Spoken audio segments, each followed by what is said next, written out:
David Austin has now confirmed that there is high chances and high possibility of Aurelien Tchouameni, joining Manchester United. That we should keep an eye on that movement, right?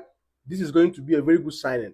Another wonderful signing for Manchester United. Also, there is this report from reliable sources that Manchester United are still strongly, interested in signing Elliot Anderson, from Nottingham Forest. That's also a good one, right? But I am not really, moved by the signing of Elliot Anderson, honestly speaking. Rather, I am more interested in us signing Aurelien Tchouameni, right? Because till tomorrow, I still believe that Elliot Anderson is a player that is in form, right?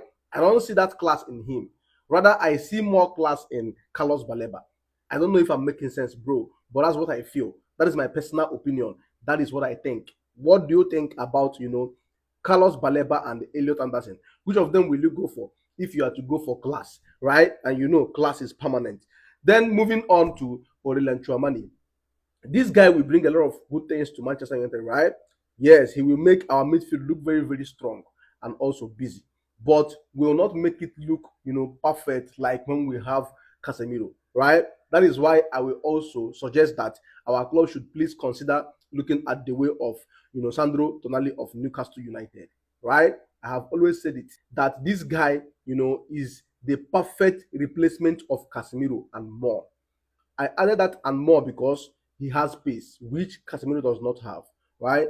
Aside that, every other thing that Casemiro has, this guy get him plus one. Right? So he's a player I feel like, or should I say, I feel like our club should really consider looking his part.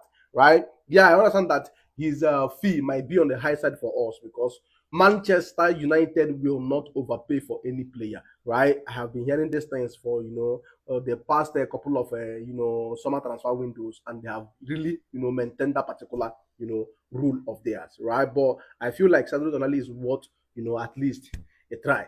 Let's just give him a try and maybe tempt Newcastle United with around that kind of 80 or 90 million pounds. He is worth it.